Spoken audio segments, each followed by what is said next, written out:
Looking back at more than half of the century, it has been observed that the World War I of 1914 to 1918 had a great and tremendous impact on the world and the developments across the countries of the world in the next 50 years.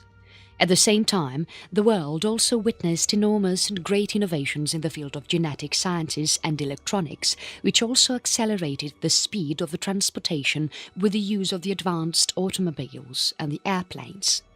However, with the good things also came the bad effects. The World War I also opened doors to the new age of violence that had a great contrast to the era of everlasting peace and contentment that had preceded the World War I. During the early period from 1815 to 1914, peace had prevailed in Europe. Although there were some exceptions of local wars that were fought with the use of the traditional weapons and in comparison to the World War I were much shorter in duration and imparted smaller destruction to life and property. Most of the African countries and that of Asia were quite inactive as they were under the effects of colonialism which was imposed by the European powers of imperialism. The diplomatic relations were totally kept secret and were conducted in a hurried manner by the top officials who would touch with the respective home governments by means of coded letters or couriers rather than the telegrams. After the phase of 1914, the small and little wars, however, exploded into global conflicts that outraged the whole world and lasted for several years. These wars were now fought with bigger weapons including the submarines, air missiles, tanks and much more, which caused substantial loss to life and property all over the world. At the same time, in countries and continents like Africa and Asia, the dark-skinned and the yellow-skinned population remained no longer under the rule of others, and they too started the struggle to end the European dominations of the colonies in their countries. They too started to fight for the establishment of their power and independence. During the conduct of the international relations, the caution and the wisdom of the experienced ambassadors were quite undermined by the special envoys who had insufficient knowledge about the international relations and about the increasing tendency of the top authorities to stay their minds and hearts through the radio to the entire world. This fact actually disturbed the secrets of the diplomatic negotiations. As the turbulent times began in 1914, the possible causes of the war and the responsibility of its outbreak remained the greater problems which were of high historic interests and that of deep political importance. The subject gave rise to a great number of controversial literature with respect to the different views of the great authors of the world, and the literature fell into three separate periods. In each period, the scope and the value of the work were greatly dependent on the evidence or proofs which were available to the writers. During the first period of the World War I, between 1914 to 1919, the authors or the writers who wrote about the immediate causes of the war were greatly dependent on the apologies made by the prominent men who were considered responsible for the outbreak of the World War I, and the color scripts, which were the small and highly precise collections of the diplomatic documents that were issued by the principal governments of each country or the great power that was involved. The writings of these writers and the times of the outbreak of the World War I were intended to prove the honesty and wisdom of the conduct of each powerful nation to throw the blame at each other for the responsibility of the outbreak of the war. Much of the literature during this period was badly affected and wrapped around the prejudice, wartime hatred and the political propaganda of each participant in the war. The assertions that were put forth by the writers during this time were on the side of the possible winners or the victors, which was summed up by the Versailles Treaty. This implied that the war was the result of the sole responsibility of the aggression reflected by Germany and its allies. The second period of the war, between 1920 to 1930, was quite notable for the publication of the complete and reliable collections of the diplomatic documents, which related to both the crisis of the July 1914 and also to the events which took place after 40 years. The extensive and the unprecedented revelations of the secrets in public from the archives was initiated by the German Republic. Soon, the other governments of the great powers also followed the footsteps of Germany. The French and the German collections comprised of as many as 40 volumes and were concerned with the international relations as far as the Franco-Prussian War. The immediate and the underlying causes. In the work of the great Greek historian Thucydides, he had mentioned the occurrence of the World War I as the difference between remote or underlying and the immediate causes of the war as the precise moment of the ancient civilization when Spartan military triumphed over the democracy of the Athenian government. This distinction is made between the gradual collection of the inflammable materials which got heaped up over a long period of time and the final lightning spark which starts the Holocaust in the form of the Great World War I. This distinction has been applicable to the World War I in a rightmost manner. For those who failed to understand this distinction have been in a confused state with regard to the responsibility of the war, as the responsibility of the underlying causes does not necessarily coincide with the responsibility of the immediate causes of the World War I. Some countries might have years to blame the World War I for creating such a situation which has been dangerous to peace, but they might have little to contribute to the causes of the war, and vice versa as well. If you have been questioning about the causes of the war, it could have passed through 3 phases. During the first 2 phases, the discussion has been centered around the question of the immediate causes from the assassination of the Austrian Archduke on June 28th at Sarajevo to the outbreak of war between England and Germany on 4th of August. In the third phase of the immediate causes, the scholars, however, began to question on the remote cause of the war. Let us have an insight into each phase in a detailed manner. The discussion of responsibility, 1914 to 1919. During the World War I and the Versailles Peace Conference, the discussion was concerned with regard to the responsibility of the immediate causes of the outbreak of the war. It implied more than on anything greater than what hatred, national prejudice and deliberate misinterpretation of the propaganda. It was also based on the public statements made by the officials and on the collection of the official documents which were published by the government of each country after July 1914. The first of these documents was the preliminary memoir and documents concerning the outbreak of war, which was common as the German White Script. It was laid on 3rd of August before the Reichstag, which in the words of the German Chancellor was put under the influence of the overwhelming events. The main purpose of this document was to prove to the Germans that Germany was fighting a war of self-defense against the Russian aggression. The document was supported by 27 telegrams and letters which fitted into the argument exactly, but were not presented in the proper chronological sequence. The White Script, however, made a poor impression in the regions outside Germany. In contrast to the White Script of Germany, another document was launched which was named as the British Blue Script. It had 159 documents which were arranged in proper chronological order. The Blue Script, in comparison to the White Script, seemed quite convincing and fairly complete. It gave the impression that Sir Edward Grey had strived for the preservation of peace, but had been thwarted in his efforts after facing rejection by Germany for all peace proposals. Another document, named as the Russian Orange Script, was published on 7th of August with 79 documents to emphasize Russia's efforts to establish peace during the World War I. A Belgian Grey Script with 79 documents gave the details of the Germany's violation of the international law in disrespecting the neutrality of Belgium. The discussion of the responsibility after 1919. New documents on the immediate causes. A second phase of the immediate causes of the World War I started with the publication of the Kautsky documents. These documents made it clear that Germany had not wanted or plotted for a European war. The Kautsky document was published in December 1919, which was the consequence of the German Revolution at the end of the war. In contrast to the White Script, this document consisted of 1123 documents which were arranged in strict chronological order and allowed to speak for themselves. Memoirs and Recollections. In addition to the several diplomatic documents of different countries, there was also a flood of apologetic memoirs and recollections from men who played significant roles during the World War I in 1914. Underlying causes of the war. To reach to the underlying causes of war, there are so many complexes and reached-out theories to explain the diplomatic history of Europe since 1870 back to the age of Louis XIV.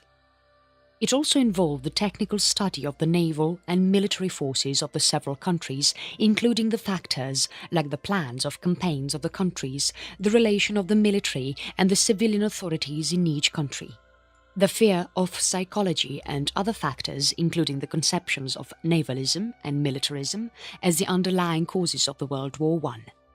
The analysis of the complex theory began with a disruptive and powerful agency during the French Revolution, which has gathered strength, which is known as nationalism. Then comes the question of the political and psychological concern of religion, race, education, democracy, and other popular forms of prejudice. As the underlying causes of the World War are said to be economic problems and the intricate political issues which might have arisen out of the transformation of the society from the past hundreds of years by the modern industrial system in England, which subsequently shifted and penetrated to other forms of the society and the world. There were also problems of excess population, foreign markets, food supply and raw materials, including the accumulation of the capital investment seeking abroad and the colonial possessions. In addition, the influence of the newspaper and the press media also played a major role in being the main cause of the World War I. The system of secret alliances and the domination of the Eastern Empires, 1871 to 1890. The consequences of the Franco-Prussian War. The Franco-Prussian War reversed the situation wherein the situation of the World War I got reversed and which lasted for another 200 years. After a span of 30 years into the war, the position of Germany got weakened during the 17th century. It got economically exhausted after the terrible conflict with Europe, which left its soil tempered completely. In terms of politics, Germany got weak by its division of the multitude of the states, which differed in size and character, and also by the increasing rivalry for leadership in the growing powers of the Hohenzollerns and the decaying power of the Habsburgs. It was being continually the subject of the French policy of Mazarin and Richelieu, which aimed at keeping her weakened and divided. Germany was also subject to the invasion and the dismemberment of the French armies, as in the times of Napoleon and Louis XIV. Early in the 19th century, it was the time of great humiliation and danger, wherein Austria and Prussia had sunk into their mutual rivalry, as the assistance they had from England and Russia had resulted in the unison of the War of Liberation to dethrone and expel Napoleon. In the 1850s, Bismarck, at the Frankfurt Diet, was able to convince that weakness of Germany could only be cured by a fratricidal war in which Austria would be forced to be expelled from the German politics. This reversed the situation between Germany and France, as it was now France which got weak and was in danger from a possible attack from the Rhine. League of the Three Emperors, 1872 to 1878. Between Prussia and Russia, there existed ancient bonds of friendship as their armies fought alongside to overthrow Napoleon. These bonds between Russia and Prussia were strengthened during the Polish uprising and the Crimean War of 1863. Both the powers had the common interests in the prevention of the re-establishment of the Polish independence. This could have deprived these countries from spoiling the patrician of Poland. During the Franco-Prussian War, Russia served Bismarck greatly by maintaining an attitude of benevolence and neutrality and by tending to restrain Austria from joining into France and seeking a policy movement for Sadowa. The long months which followed after the siege of Paris were a critical and difficult period, for Bismarck and Russia could have embarrassed him greatly. Bismarck therefore recognized the services given by Russia during the period of 1870 to 71, but the humiliation of the Black Sea clauses which were imposed on Russia after the Crimean War. On the other hand, Austria was ready to recognize the year 1866 as a fait accompli and to give up the hope of changing the arrangements made or established by Bismarck. Bismarck was able to bring about friendly establishments and relationships between Francis Joseph and Emperor William during the summer of 1871 on the lands of Austria. NearEastern Crisis, 1875 to 1878. Another great factor which threatened the harmony of the League of the Three Emperors was the outbreak of a new and prolonged crisis in the Balkans. The progressive decline of the sick man of Europe and the outrageous behaviour shown by his savage soldiers during the phase of his long suffering on the Christian subject led Russia to think about the possibility of his death. In Herzegovina, the cruelty reflected by the aristocracy of the land-owning people had converted a large portion of the Serbian blood into Mohammedanism such that they could live on better terms with the Turkish rulers, which caused or resulted in the uprising of the community of the unhappy Christian peasantry around the time of July 1875. This uprising gradually spread to Bosnia. The chief concern of Bismarck in the whole Eastern Crisis was to prevent the disturbance of the European peace and to maintaining a satisfactory relationship between Russia and Austria, which was established by the League of the Three Emperors at Berlin in December 1875. Austro-German Alliance, 1879. The hostile relations between Germany and Russia were not confined to the personal bitterness which existed between the ministers or the recriminations of the media, press and newspapers. The commissions which were established for the execution of the terms of the Treaty of Berlin, the German delegates had to undergo with the constant dealings of Austria against Russia. In reply to this, Russia overtook the vigorous interest in the arms and pushed its troops and army into the western provinces of Poland towards the frontiers of Germany. At about the same time, Bismarck heard that one of his friend, Andrassy, was about to resign to be replaced by Baron Hamerly, on whom he could not count his friendship. In view of the upcoming possible danger from Russia, Bismarck decided to seek a defensive alliance with Austria while Andrassy being still in office. He, therefore, drew the Treaty of October 7, 1879, which was the base of the Austro-German Alliance. He wished the treaty to serve Austria and Germany such that they would promise each other to provide support in case the other was attacked by any third power, be it Russia, Italy or France. The treaty was of a 5-year duration and was meant to be renewable. It was also meant to be secret. The Austro-German Alliance consolidated the Central Empires, and until their collapse in November 1918, it became the foundation of the German policy. Under this pact, Austria and Germany protected each other against the rising upheaval of the Pan-Slavism, and if Germany was attacked by the French revanche, it could count upon the neutrality of Austria in the case of an outbreak of the Italian irredentism. The system of secret alliances, 1890 to 1907. Franco-Russian rapprochement, 1887 to 1891. The Franco-Russian Entente of 1891, which transformed into the Alliance of 1894, was the result of the feeling of isolation, the suspicions and the irritation against Germany which was present in both the countries. A rapprochement was made between them which was the counterbalance to the Triple Alliance in spite of the fundamental contrast between the absolutist and the republican forms of government at St. Petersburg and Paris. The generous promises of Bismarck to Russia in the alliance of the Three Emperors and the reinsurance treaty, this had irritated Alexander III to a great extent during the election of Ferdinand of Coburg as the Prince of Bulgaria. Ferdinand was hesitant to accept the throne of Bulgaria, but he was secretly persuaded into the acceptance on Bismarck's part. Bismarck had openly stated that Germany was not interested in Bulgaria and that Russia might have a free hand.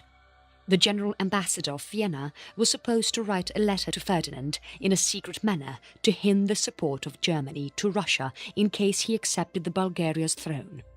The letter was conveyed to France to the Tsar as well. Though Bismarck managed to persuade Tsar later that the letter was fraud, there was no doubt that Alexander III had some feeling of bitterness towards Bismarck. Like France, he was irritated and suspicious at the public announcement of the renewal of the Triple Alliance in 1887. Soon after the renewal took place, the Italian Premier Crispi in July 1887 had paid a visit to Vienna and then had advanced to confer with Bismarck at Friedrichsruh. On his return journey, he had expressed his will that Italy wished well of Bulgaria and that they cannot allow the Mediterranean to be affected by Russia. The Franco-Russian Alliance of 1894. The sudden turn of events and situations led the Russians to listen to the French to maintain the closer relations. It is interesting to note that in view of the form of the Franco-Russian Alliance and later the Anglo-French military and naval arrangements, the negotiations were made by the Russian and French authorities and not by the regular representatives of the regular diplomats. The fact that the Triple Alliance had been renewed and published to the world by the Italian Premier, Rudini, during a speech made on 29 June 1891. It was at the same time he took the opportunity to refer to the existence of Italy on agreements with England in a way to strengthen the suspicion of the Franco-Russian that England had joined the Triple Alliance. This was a quadruple coalition, and it was quite annoying to the Russians that it aimed merely at the preservation of the status quo, while it wanted to open the Dardanelles and to the French Empire, which had not completed the development of the colonial empire in Africa in the western Mediterranean region. In addition to the suspicion of the Triple Alliance, Gers and Alexander III got alarmed by the strong attitude adopted by the French with regard to the dispute between the Greek Orthodox clergy and the Roman Catholic on the concern of a Church of Nativity and Bethlehem. They also realized the importance of ensuring that the French friendship was secure in case of borrowing more money at Paris. England at the partition, 1890 to 1898. The traditional policy of England, which had been of splendid isolation, had been subdued as by keeping its hand free, it could enjoy the balance of power in Europe between the groups of the continents. In the years which followed the Franco-Russian War, England was still adamant at its traditional policy. Bismarck approached England thrice to have an alliance with Germany, once in September 1879, other in November 1887, and the last one at January 1889. But all these times, Bismarck had to lose, as Lord Salisbury was in a fear that he could not get the approval of the Parliament for such a policy. England made no move to depart from its no-alliance policy, which was to merely make an entente with Austria and Italy in 1887. These three countries expressed their common intent to maintain the status quo and peace in the Turkey and Eastern Mediterranean. With this agreement, England was not bound by any sort of military obligations, but it had to confirm its friendly relations with the Triple Alliance. But by the time the formation of the Franco-Russian Alliance happened, England seemed to have come to the conclusion of parting the ways. With her weak position in Egypt, England was greatly exposed to the oppositions of the continental powers. The Anglo-French Entente, 1904. The Minister of Foreign Affairs of France, M. Declars, in June 1898, had declared the first object of his policy was to secure the rapprochement with England. If by chance France had to expand its colonial empire, the age-long hostility with England would come to an end.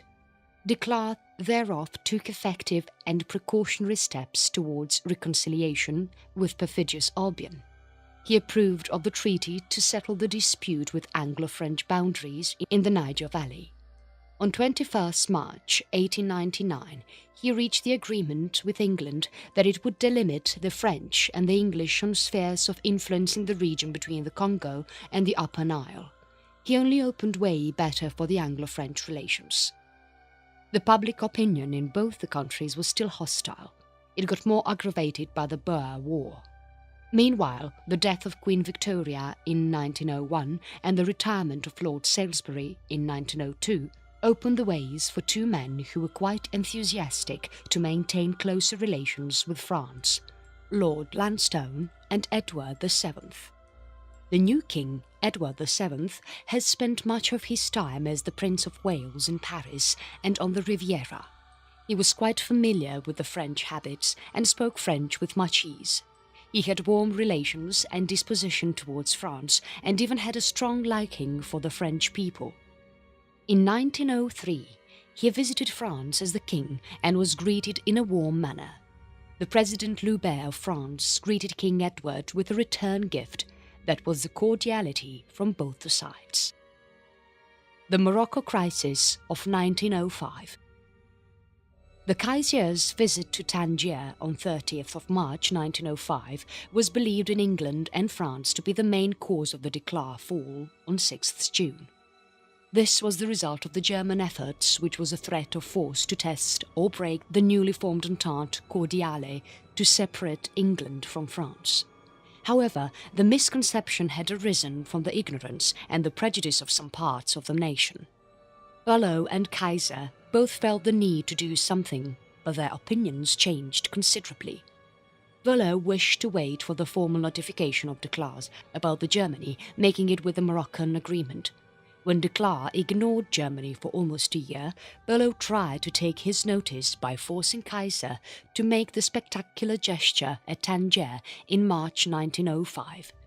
Kaiser, on the other hand, had wished to alienate the susceptibilities of France. He had an anti-English complex, and with the inherited friendship he had with Romanov and Hohenzollern, he wished to avert the upcoming danger in the Anglo-French agreement by making his dream of the Continental League. The optimism of Kaiser and his emotional fervour were given cold reactions by Bülow. His chancellor threatened him that he would not resign. He assumed that Kaiser had his own responsibility to modify the draft which was sent to him by the Foreign Office. Kaiser was soon to suffer from when Tsar revealed the treaty to his Ministry of Foreign Affairs, Count Lambsdorff. Kaiser then made an attempt to secure the defensive alliance with Russia to the Moroccan moves by his chancellor. The latter became more important as this gave rise to the Moroccan Crisis in 1905. It also led to the intimate military and naval conversations and alliances between England and France, which were of the highest significance to the development of the secret alliances. France was now given a free hand in Morocco by England, and it tried to establish a French economy of monopoly as well as proper colonies here in Morocco. There were two ways left with Germany to express its wishes. The first one was by telling Declares in a friendly manner that the recently published Anglo-French Convention had aroused the concern in Germany with regard to the commercial interests, and to guarantee France would offer the protection of these interests. The second wish was that maintain an impressive silence to neither recognize nor protest against the Anglo-French agreement, but to act as if it did not exist for Germany. This plan would consist of involving Germany further towards France in Morocco in terms of policy to curb the anarchy measures. None of the powers of the world wanted the World War I. The governing rules and the ministers of the governments of various countries had foreseen that it would be quite a struggle in which the political results would be highly uncertain and would also result in the loss of lives, suffering, and it was bound to result in the terrible economic consequences. For many powers of the world War I might have held certain advantages. For instance, for Serbia, it was the achievement of the national unity for all the Serbians. For Austria, it was the revival of its prestige as a great power. For Russia, it was the accomplishment of the historic mission of the control over the Straits and the Constantinople. For Germany, it was the new economic advantages and the restoration of the balance of Europe which altered the weakening of the Triple Alliance and the strengthening of the Triple Entente. For France, it was the recovery of the Alsace-Lorraine and the ending of the German menace. For England, it was the destruction of Prussian militarism and of the destruction of the naval danger from Germany. All these advantages offered by the World War I to these great powers were intrigued and striven feverishly on all sides at the moment when the war broke out. The reason for the break of the World War I was due to the fact that the military and political leaders did certain things which led to the declarations and the mobilizations of the war, and failed to do certain things which might have prevented them from doing so. All the great powers of the world were responsible to a lesser or greater degree. Austria was more responsible for the direct origin of the World War I than any other power of the world. However, it presented itself as playing the role in self-defense and not against the military attack. It displayed its motive against the corrosion of the Greater Serbia and the agitation of Yugoslav, which threatened its mere existence by its leaders. Russia was believed to intrigue with Romania and Serbia against the dual monarchy. The geographical position of Germany between Russia and France, and its inferior number of troops, made it construct the plan of the crushing of the French army and then turning it against Russia. The responsibility of Russia also lay in the secret military measures which it was carrying on the diplomatic negotiations. This act alarmed Austria and Germany, but with the general mobilization of Russia was made when Germany was trying to bring Austria to a settlement which caused Germany to mobilize and declare war. As Turkey declines in power, Austria and Russia became greatly jealous of each other's influence in the Balkans. Russia now wished to achieve its historic mission, while Austria thought of the prevention of any possible danger from threatening it from the powers of the Great Slav on the southern frontiers of the nation. The League of the Three Emperors and Bismarck, and the later venture of Russia into the Far East, prevented this rivalry for many years from hampering and disturbing the peace of Europe. However, with the ambitious aims of Count Eichenthal and M. Izvolsky, the rivalry became acute and severe during the outcome of the Buchlau bargain. Eichenthal succeeded in taking powers of Bosnia and Herzegovina. At the same time, M. Izvolsky failed to open the straits as Austria has the support of Germany. However, England was reluctant to give acceptance to the one-sided proposal of Izvolsky to open the straits to the warships of Russia, but not to those belonging to the great powers. The annexation crisis was thus carried out without the use of power and war, which was all because of the solution provided by Germany. The verdict of the Versailles Treaty stated that Germany and its allies were responsible for the World War I, which should be, however, revised. The popular feeling, which was widespread among the Entente countries, became doubtful whether a legal and formal revision by the historical scholars and through public opinion.